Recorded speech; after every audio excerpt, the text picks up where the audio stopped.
Yes, they have. Salvation is available in Jesus. It has been, and people have believed, Israelite and otherwise.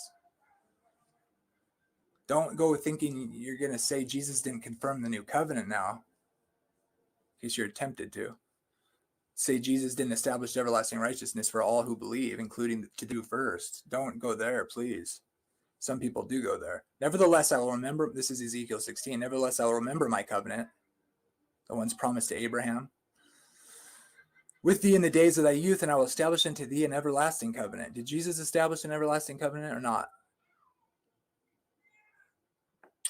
Matthew 26, for this is my blood of the New Testament. Same word for covenant, which is shed for many for the remission of sins. Put an end to sin, Daniel. Did he do that yet or not? He has to do it in the 70 weeks, not outside of the 70 weeks, or he doesn't fulfill the prophecy. Jesus has to have brought the 70th week, or he didn't die and ratify the covenant, which is what brings salvation, his death and resurrection.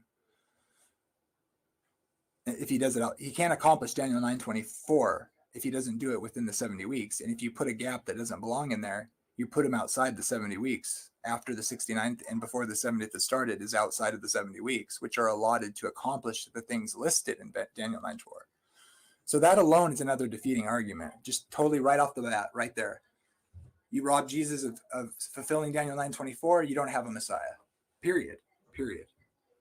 If you take the text seriously and what it says, and that's what it says.